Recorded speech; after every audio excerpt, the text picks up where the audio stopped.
Delaware know that as senator, I rode the train back and forth between Washington and Wilmington virtually every day for 36 years when I got elected, and then as vice president as well. Amtrak wasn't just a way to get home to family. The conductors and engineers became my family, and not a joke. I'd have a major event from my home every year, all the conductors and engineers, from New York on down to Washington. When I was vice president, I flew over 1 million miles on Air Force Two, but I traveled further than that on Amtrak over the years. I remember one of the conductors when I was going home.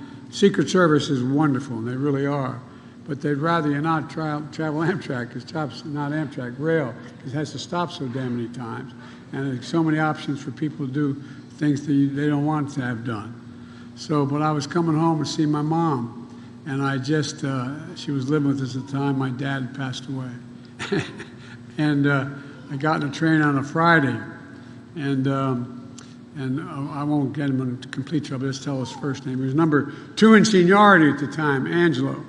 And Ange came up to me as I walked in, he said, "Joey," and he grabbed my cheek. He said, "Joey, baby." And he said, "All this stuff," because that's published in the newspaper that I had traveled 1,200,000 miles on Air Force planes as vice president. They published that on a regular basis.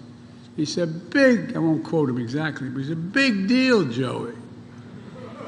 And I said, "What's it mean, Ange?" He said, "Look," he said, "we just had the retirement dinner up in Newark." He said, "You know how many miles you traveled on Amtrak?"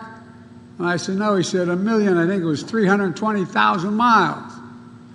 And I said, "How'd you figure that?" He said, "Well, 118 days a year, almost 300 miles a day, 36 years, plus his vice," and he went on the whole deal. I said, "I believe you, Ange. Let me get in the train, will you?" But the point is, Tommy and I particularly spent a lot of time on the train.